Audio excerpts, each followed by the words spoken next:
영국 근대사의 영웅이 있습니다. 윈스턴 처칠입니다. 이 사람 이야기로 말씀을 좀 시작하려고 하는데요.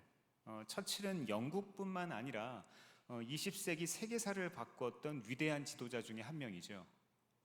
특히 2차 세계대전 당시에 영국을 승리로 이끌었던 총리로 잘 알려져 있습니다. 그런데 이 전쟁의 지도자였던 처칠이 물러나고 그 다음 시대가 찾아왔습니다. 이 복지국가의 설계자 애틀리가 등장한 1945년도는요, 영국 역사에 있어서 아주 큰 전환점이었습니다. 이 전쟁 후에 시대가 변한 겁니다. 더 이상 전쟁이 필요하지 않은 시대가 된 거예요. 국민에게는 평화와 회복, 복지와 미래를 이야기할 수 있는 사람이 필요했어요. 그렇게 해서 새로 등장한 인물이 클레멘트 애틀리였습니다. 이 사람은 전쟁 영웅은 아니었지만 처칠과는 정반대의 성격입니다. 아주 조용하고 그리고 실용적인 리더십으로 영국 사회에 건강보험 제도를 도입하고요, 또 교육과 복지를 개혁하면서 다음 시대를 열었던 겁니다. 하나님께서 우리 교회에도 요즘에 참 많은 변화들을 허락하고 계시죠. 하나님께서 우리에게 또 다른 시대를 준비할 때 하나님께서 또 다른 사람들과 세대들을 통해서 이런 것들을 하시겠다는 겁니다. 전쟁에서 나라를 지킨 사람은 처칠인데 평화의 시대를 준비하고 세운 사람은 애틀리였습니다. 이렇게 하나님은요, 각 시대마다 알맞은 지도자들을 세우세요. 각 시대마다 알맞은 사람들을 세우시는 거예요. 이 모세는 출애굽 시대, 이 광야 시대의 리더였습니다. 그리고 여호수아는요, 정복과 정착의 시대의 리더였어요. 똑같은 리더인데, 똑같은 지도자인데 부름받은 소명이 있는데 이 사람들은 조금 달랐다는 겁니다. 한 시대가 끝났다고 해서 하나님의 일이 멈추지 않습니다. 하나님은요, 우리를 통해서 계속해서 하나님의 일을 하길 원하세요. 연세가 좀 들으셨어요? 이제 내가 할 일을 다 끝내신 것 같아요? 은퇴하셨습니까? 아니요, 저는 은퇴를 이렇게 생각합니다. 이제는 아무런 제약 없이 마음껏 내 일을, 하나님의 일을 할 수 있는 세대다. 공감하십니까? 네, 우리가 이렇게 멋진 은퇴 시대, 또 다른 시대를 열어갈 수 있어야 합니다. 하나님은요, 지금도 다음 시대를 준비하시고 하나님의 사람들을 부르고 계세요. 새로운 사람들을 세우셔서 그 일을 이어가기를 원하신다는 겁니다. 우리도 지나간 시대에 머무는 것이 아니라 앞으로 다가올 시대에 관점을 맞춰야 돼요. 교회 안에서 많이들 이야기하는 단어가 있는데요, 다음 세대라는 말이 있어요. 어떠세요? 다음 세대라고 이야기하면 참 좋죠, 그죠? 아이들만 바라봐도 좋죠. 저는요, 우리 어린이부 아이들, 제 사무실이 어린이부 아이들 예배드리는 교육관 옆에 있기 때문에 항상 올라오기 전에 아이들이 다 만납니다. 보면 아이들이 한 번씩 다 안아줘요. 애들마다 다 뽀뽀해주고 싶지만 부모님들이 좀 애매하게 생각하실까봐 그렇게는 차마 다 하지 못합니다. 그런데 그 아이들을 안아줄 때마다 아, 그래, 명석교회 미래가 있구나, 이런 생각을 해요. 근데 이런 생각 한번 해보셨습니까? 우리가 다음 세대를 계속해서 강조하면서 무엇을 잊어버리고 있습니까? 그냥 쟤들이 알아서 하겠지, 쟤들의 시대에는 이런 일들이 벌어지면 좋을 거야 라고 생각한다는 거예요. 그게 아니라는 거예요. 다음 세대가 아니라 다음 시대를 준비하는 온 교회가 될 수 있어야 합니다. 다음 시대라고 이야기를 우리가 말을 바꾼다면요, 우리 모두가 거기에 범주에 들어가는 거예요. 그렇죠? 여기 앉아 계시는 50대, 60대, 70대 신앙의 선배들이 계시는데 저의 미래입니다. 그렇죠? 저도 그렇게 될 거예요. 저는 멋지게 늙고 싶어요. 멋지게 은퇴하고 싶습니다. 왜 벌써 그런 이야기를 하냐고요? 아니요, 그게 아니에요. 우리는요, 함께 살아가는 거거든요. 우리는 다음 세대가 아니라 특정 세대, 10대, 20대, 30대만 우리의 미래가 아니라 우리 모두가 미래입니다. 하나님의 나라는요, 우리 모두가 함께 가는 거예요. 여호수아 1장 1절은요, 여호와의 종 모세가 죽은 후에 여호와께서 모세의 수종자 눈의 아들 여호수아에게 말씀하여 이르시되 라는 말씀으로 시작합니다. 이게 무슨 소리예요? 모세가 죽었습니다. 모세가 죽은 거예요. 누구도 모세 없는 이스라엘을 아마 상상하지 못했을 거예요. 출애굽도 모세가 시작했으니까 가나안 정복도 모세가 앞장서야죠. 그래야 당연한 거 아닙니까? 모세 같은 지도자 어디 있습니까? 없잖아요. 최고의 교육을 받고 이스라엘을 위해서 어려서부터 구별된 사람, 평생을 헌신했던 이런 사람 어디 있습니까? 없어요. 게다가 신명기 34장 7절 말씀을 보면은요, 죽기 직전까지 눈에 빛을 잃지 않았대요. 그리고 이 사람의 기력이 정정했다, 이렇게 성경은 이야기를 합니다. 이것은요, 모세는 광야 시대를 이어서 가나안 시대까지 이끌 수 있는 자격과 힘을 충분히 가지고 있었다는 것을 이야기합니다. 그런데 죽었어요. 왜 그랬을까요? 왜? 성경을 볼 때는요, 우리가 항상 왜라는 질문을 하고 봐야죠. 하나님 나라의 백성으로 살려면 하나님만이 우리의 유일한 지도자이시라는 거예요. 하나님만이 우리의 유일한 소망이 되신다는 거예요. 우리의 길이요 진리요 생명이신 그 주님만 우리의 삶의 기준이 되신다, 이 말입니다. 가나안 땅 정복은요, 그 무엇보다도 400년 전부터 아브라함과 언약을 맺으셨잖아요. 그죠? 그 하나님이 하셨죠. 또 태초에 천지를 창조하실 때부터 이스라엘 백성들에게, 또 우리들에게 복 주시고 싶었던 하나님의 그 마음, 이 하나님의 신실하심에 달려있다는 거예요. 모세에게 달려있는 게 아니라는 거예요. 하나님이 복을 주신다면 반드시 얻게 된다고 믿는 것이 하나님 백성에게 가장 필요한 자세라, 이 말입니다. 사실 모세에게는요, 가나안 땅에 들어가는 게 평생의 숙제이자 소원이었어요. 얼마나 바랬겠습니까? 성지순례를 가면은요, 이 모세가 죽은 이 느보사안에서 가나안 땅, 이스라엘 땅이 이렇게 보이거든요. 저 멀리 보여요. 우리 동네로 따지면은 망포역쯤에서 우리 교회 바라보는 거 정도라고 생각하시면 됩니다. 그러니까 보이는 거예요. 눈으로 보여요. 얼마나 들어가고 싶었겠습니까? 그리고 백성들에게는요, 모세와 함께하는 것이 최선처럼 보였습니다. 하지만 하나님께는 아니었습니다. 하나님보다 모세를 더 우상화할 수 있었기 때문에 그런 거예요. 그래서 모세를 가나안 동편 느보산에서 죽게 하시고, 모세의 이 무덤은요, 어디에 있는지 알지 못하도록, 시신을 제대로 수습하지 못하도록 하나님께서 하셨어요. 그런데 한번 생각해 보세요. 냉정하게 생각해서 모세가 없을 때 이스라엘 백성들의 신앙의 수준이 결정되는 거 아닙니까? 맞죠? 모세가 없어야 돼요. 모세가 없어야 진짜를 압니다. 우리들도 일상에서 내 신앙의 수준들을 확인할 때가 있잖아요. 진짜 예배가 언제 시작돼요? 성전 문을 열고 나가서 우리의 삶의 일상으로 돌아갈 때 진짜 예배가 시작됩니다. 그때 우리는 우리의 신앙의 수준을 확인하는 거예요. 언제 두려움이 찾아옵니까? 적을 과대평가하고 나를 과소평가할 때 두려움이 찾아와요. 이스라엘 백성들은요, 이미 40년 전에 가데스 바네아에서 큰 실수를 했습니다. 어떤 실수예요? 12명의 정탐꾼을 보냈는데 2명, 여호수아와 갈렙만 올바른 보고를 하고 나머지들은 전부 다 두려운 보고를 했습니다. 같은 것을 보고 전혀 다른 이야기를 하고 있는 거예요. 그래서 하나님은 새로운 시대를 새로운 지도자와 함께 시작하기를 원하신 거예요. 이제 모세의 시대에서 이 여호수아의 시대로 넘어갑니다. 그리고 방황의 시대에서 안식의 시대로 바뀌고 있는 거예요. 여호수아서는요, 가나안 땅에 대한 약속의 성취를 다루고 있습니다.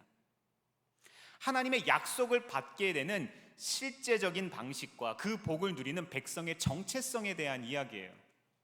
이런 복을 우리 모두 똑같이 누릴 수 있기를 바랍니다.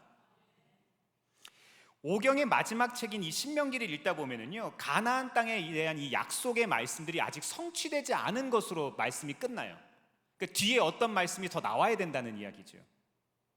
그래서 이 하나님이 약속하신 땅에 들어가서 이 약속을 완성하는 것은 여호수아에 와서 끝나는 거예요. 그래서 오늘 본문은 40년 전에 했던 실수를 반복하지 않고 하나님이 약속하신 그 진짜 복을 누리는 비결에 대해서 이야기합니다. 오늘 여호수아 2장은 여리고성 전투에 앞선 이야기인데요, 2장 1절에서 2절 말씀 같이 한번 읽어보겠습니다. 시작. 눈의 아들 여호수아가 시딤에서 정탐꾼 2사람을 보내며 일렀다.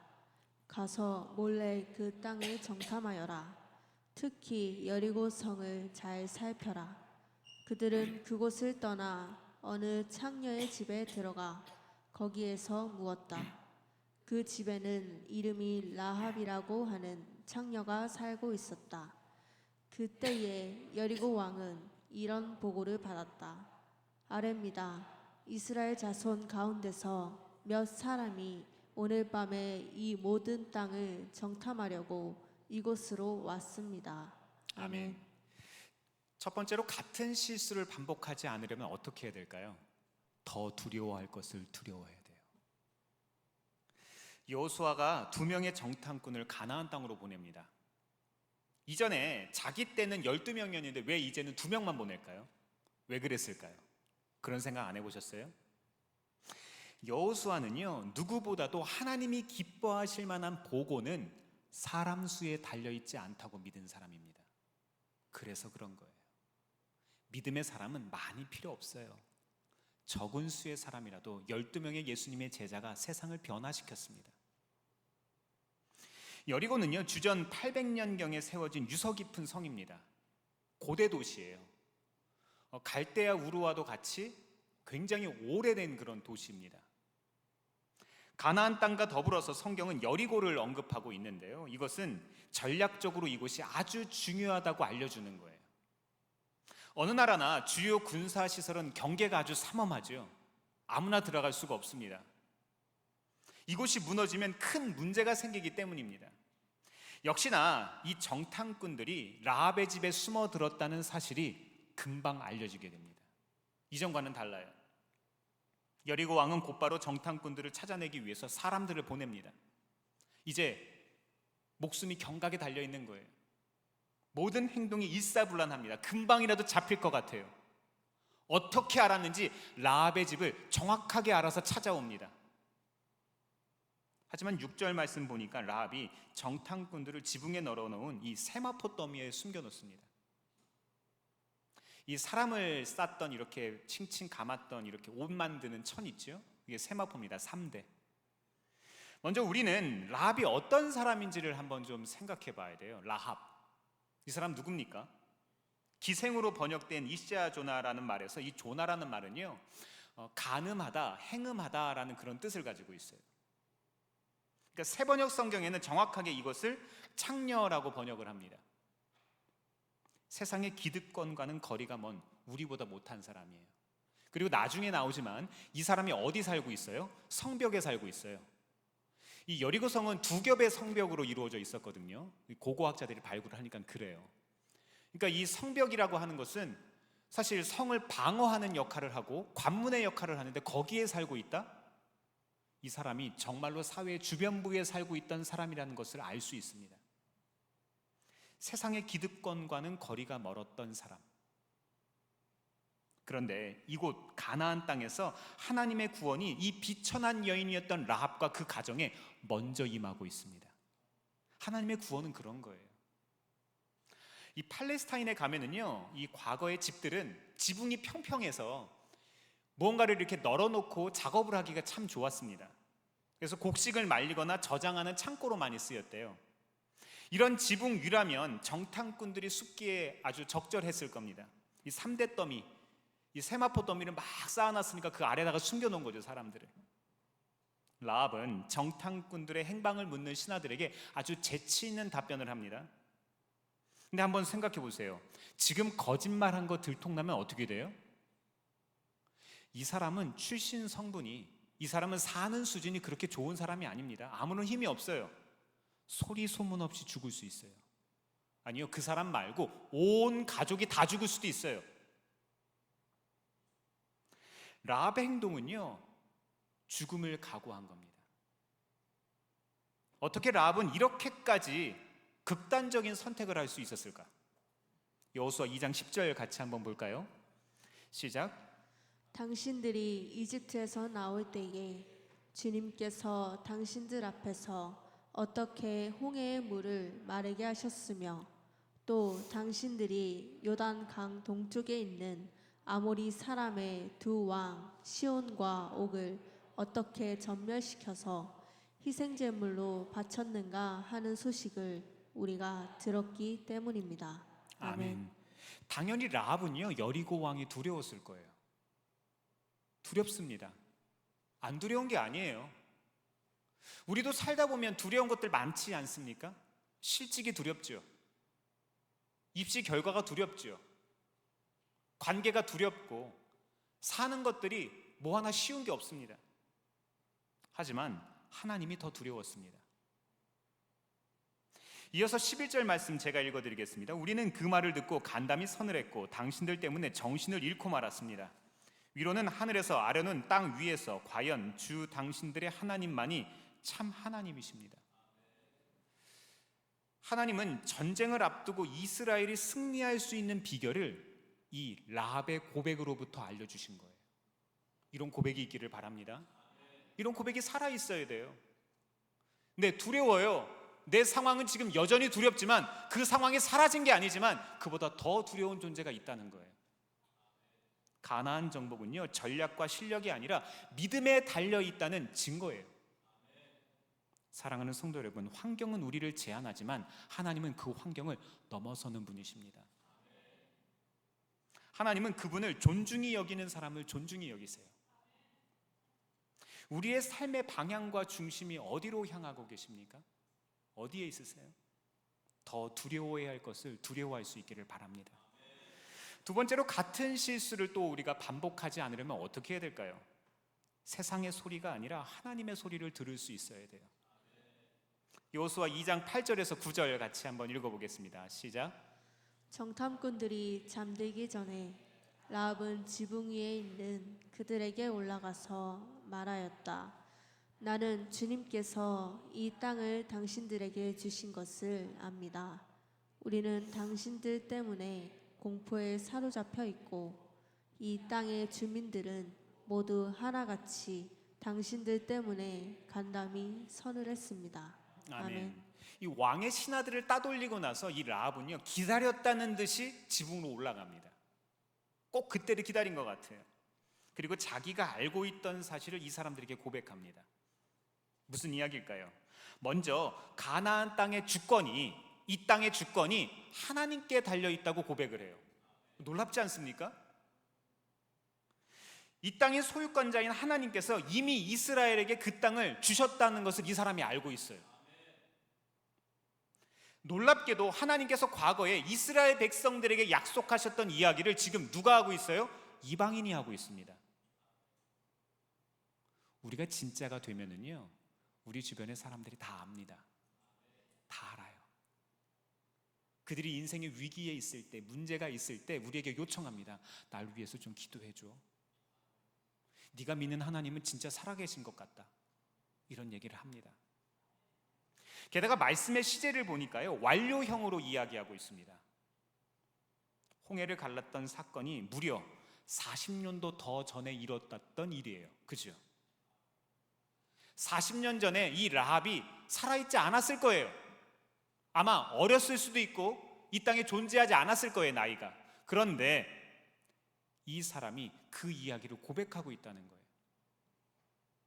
어떻게 이런 고백할 수 있었을까요? 어떻게 하나님에 대한 이런 믿음이 생겼을까요?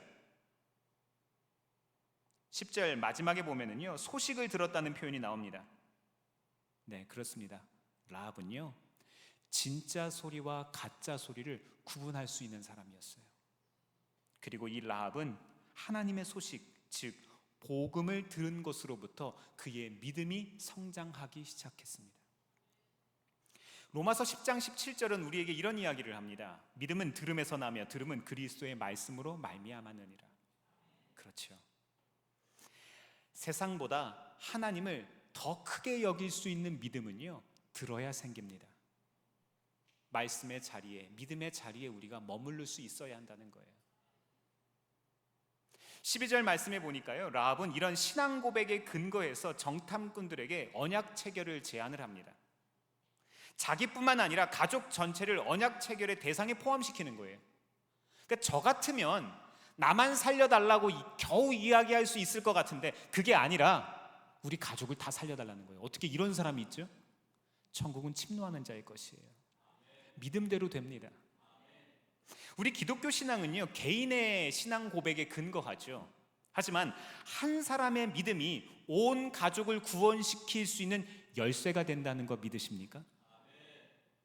라합은 비록 미천한 신분이었지만 정금과도 같은 믿음을 가진 사람이었어요. 정말 귀한 믿음을 가지고 있었어요. 그리고 그 믿음이 결국 온 가족을 구원할 수 있었습니다. 사랑하는 성도 여러분, 나 때문에 우리 가정도 이런 복을 얻기를 바랍니다. 나 때문에 우리의 공동체들이 이런 복을 얻기를 바랍니다. 우리 모두 영적인 귀가 열려서 이 세상보다 하나님을 더 크게 여길 수 있기를 바랍니다. 이 세 번째로, 같은 실수를 또 우리가 반복하지 않으려면 어떻게 해야 될까요?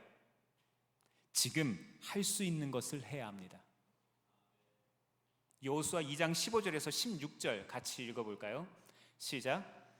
라합은 성벽 위에 있는 집에 살고 있었기 때문에 창문으로 밧줄을 늘어뜨려 그들을 달아내려 주었다. 그리고 여인은 그들에게 말하였다. 뒤쫓는 사람들이 당신들과 마주치지 않도록 산으로 가십시오. 거기에서 사흘 동안 숨어 있다가 뒤쫓는 사람들이 돌아간 다음에 당신들이 갈 길을 가십시오. 아멘. 이제 사건의 배경이요, 이 라합의 지붕 위에서 성벽으로 이게 전환이 되고 있습니다. 라합은 성벽에 이 정탐꾼들이 타고 내려갈 수 있도록 붉은 줄을 답니다. 16절에 보니까요, 라합은 마지막까지 도망가는데 필요한 구체적인 정보를 끝까지 알려주는 거예요. 이 사람 굉장히 자세하게 사람들을 살리는데 노력하고 애쓰고 있습니다. 이것을 감동받은 정탐꾼들이요, 라합을 살려주기 위해서 세 가지 조건을 이야기를 합니다. 첫 번째 조건은요, 정탐꾼들을 달아내렸던 이 붉은 줄을 달아놓으라는 거예요. 붉은 줄로 번역한 이 티크바트라는 이 소망이라는 의미로 사용되는 단어입니다. 붉은 줄을 라합과 가족들에게 이 줄이 구원의 소망이 되었다는 얘기죠. 정탐꾼들이 제시한 이 조건은요, 꼭 출애굽기 6월절 사건 연상되지 않으세요?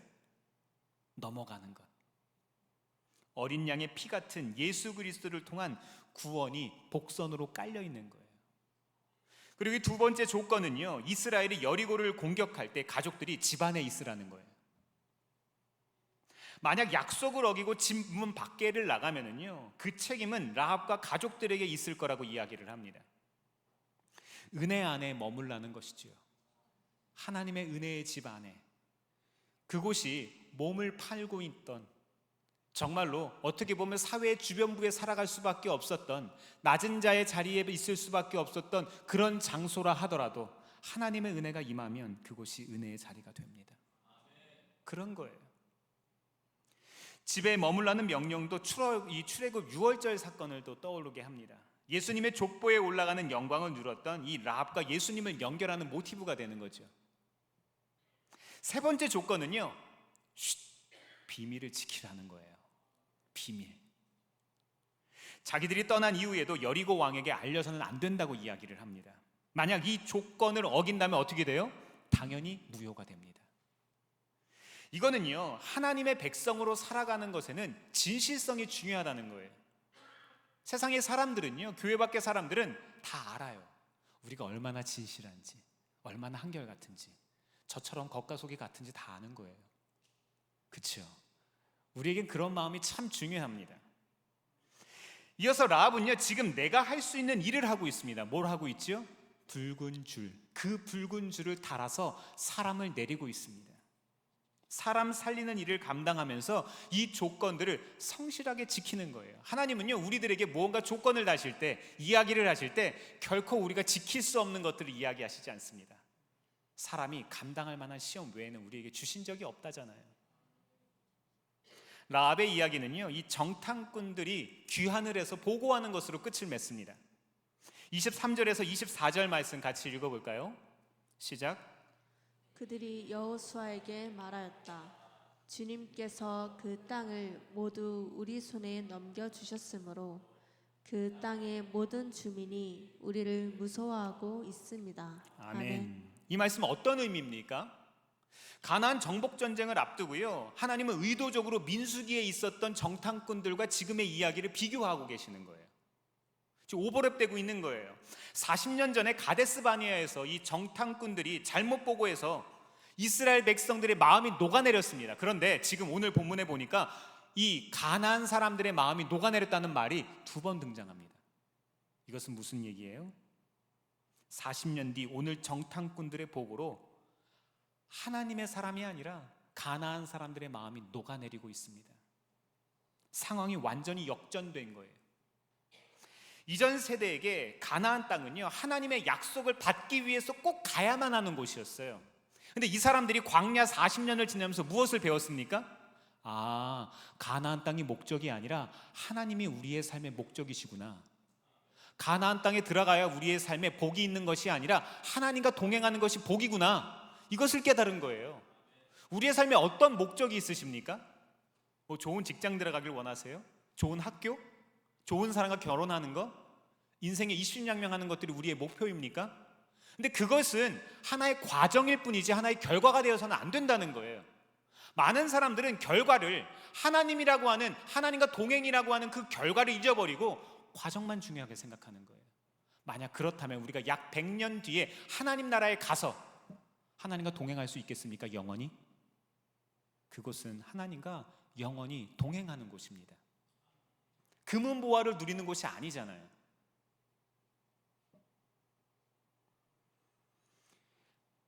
지금 세대에게는요, 하나님 자체가 그분의 약속, 그분이 주시는 복이 된 겁니다.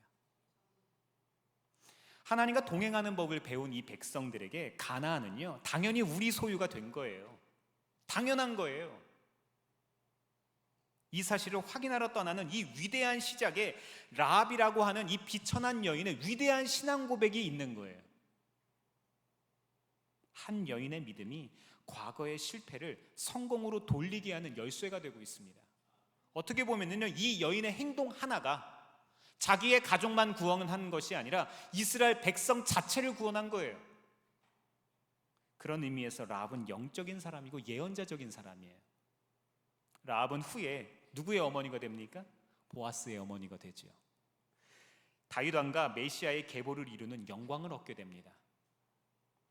말씀을 정리하면서 한 가지 사연을 좀 나누려고 합니다. 미국 펜실베니아주 농촌 지역 우체국에서 생긴 일이래요. 제럴드 크로프라고 하는 사람은 아주 성실한 직원이자 신앙인이었습니다. 자기 신앙 고백에 따라서 주일에는 쉬어왔습니다. 주일엔 동료들과 교대 근무로 당직 같은 거를 쓰면서 조정을 해왔습니다. 그런데 우체국과 이 미국의 유통업체 아마존 아시죠? 이 아마존이 우체국과 함께 사업을 시작하게 되면서 모든 것들이 어려움을 겪게 되었습니다. 모든 직원이 일요일에 배송을 필수적으로 하라는 명령이 떨어진 거예요. 문제가 생긴 거죠. 이 크로프는요, 결국 일요일에는 근무하지 않겠다는 신앙적인 결단을 고수합니다. 그래서 계속된 결근 누적으로 징계를 받게 되고 결국 사직을 할 수밖에 없었습니다. 이 크로프는요, 미국 연방법에 따른 종교적 신념 보호를 요구해서 이것을 근거로 소송을 제기합니다. 재판을 하게 된 거죠. 어떻게 됐을까요? 2023년도에 대법원 결과가 나왔습니다. 이전에 관행 기준에서 벗어난 판결인데요, 이전에는 대부분 이런 상황에서는 기업의 편을 들어줬는데 이제는 이 사람의 손을 들어줬습니다. 고용주가 종교적 요청을 거절하려면 단순한 불편이 아니라 실질적이고 중대한 어려움을 입증해야 한다. 이 과거에는요, 이 고용된 직원들이 이 문제에 대해서 소원을 하고 이것을 설명할 수 있어야 했는데 이 문제의 핵심은요, 이제는 기업이 그것을 증명할 수 있어야 한다. 이렇게 이야기한 거예요. 이 판결은요, 단지 개인의 문제를 넘어서서 이 미국 노동법의 해석 자체를 바꾸는 아주 중요한 계기가 되었습니다. 이제는 기업 중심이 아니라 한 개인 중심으로 바뀌게 됐다는 거죠. 이 사례는요, 단지 주의 성수하라는 이야기가 아니에요. 크로프는요, 내 눈앞의 상황보다 신앙인으로서의 양심을 더 두려워한 거예요. 당장 내 앞에 벌어지는 불이익보다 옳은 것에 대한, 진리에 대한 확실한 믿음이 있었던 거예요. 이 사람은요, 유력한 정치인도 아닙니다. 대형교회 목사도 아니에요. 그저 이 사람은요, 하나님 앞에서 옳은 것을 지키기 위해서 용기를 냈던 평범한 사람이에요. 하지만 한 사람의 결단이 회사 문화를 바꿉니다. 사회 기준을 바꿨어요. 그리고 나라의 법을 바꿨습니다. 그리고 정의를 다시 세우는 계기가 됐습니다. 저는 마태복음 20장 28절 말씀이 생각났어요. 한번 띄워주시겠어요? 몸은 죽일지라도 영혼은 죽이지 못하는 일을 두려워하지 말고 영혼도 몸도 둘 다 지옥에 던져서 멸망시킬 수 있는 분을 두려워하여라. 사랑하는 성도 여러분, 하나님의 구원과 복을 경험하고 싶으세요? 꼭 그렇게 되길 바랍니다. 하나님은 지금도 그분만을 의지하는 분을 찾고 계세요. 이어서 마태복음 10장 30절 말씀을 계속해서 보다 보면 이런 말씀이 나옵니다. 아버지께서는 너희의 머리카락까지도 다 세워놓고 계신다. 우리의 삶의 형편을 다 아시는 주님께서 우리가 무엇을 두려워하는지, 어디에 용기를 내고 있는지, 무슨 도전을 하고 있는지를 하나님께서 다 알고 계시다는 거예요. 또 하늘의 새들보다 우리가 더 귀하지 않느냐 이렇게 이야기를 하세요. 아버지 되신 하나님이 우리 편이시라는 겁니다. 하나님이 말씀하시는 두려움이라는 것은요, 공포와 무질서 같은 것을 이야기하는 게 아니에요. 하나님이 말씀하시는 두려움은요, 존중과 경외와 같은 그런 질서의 가치를 이야기하는 겁니다. 자, 오늘 우리는요, 실수를 반복하지 않는 비결에 대해서 지금 말씀을 나눴습니다. 비결이 뭐라고 말씀드렸죠? 사랑하는 성도 여러분, 두려워할 만한 것을 두려워할 수 있기를 바랍니다. 세상의 소리가 아닌 진짜 소리, 하나님의 소리에 귀를 기울일 수 있어야 돼요. 그리고 지금 뭐 하라고요? 내가 할 수 있는 일을 하세요. 이것을 성실히 감당하시기를 바랍니다. 라합 안에 있는 하나님을 향한 믿음이 한 가문과 한 나라를 살렸던 것처럼 용기 내어서 도전하는 우리들에게도 하나님께서 힘 주실 거예요. 반드시 그렇게 됩니다. 이번 한 주 살아가시면서 같은 실수를 반복하지 않고 빛나는 다음 시대를 함께 열어갈 수 있기를 주님의 이름으로 축원합니다. 기도하겠습니다.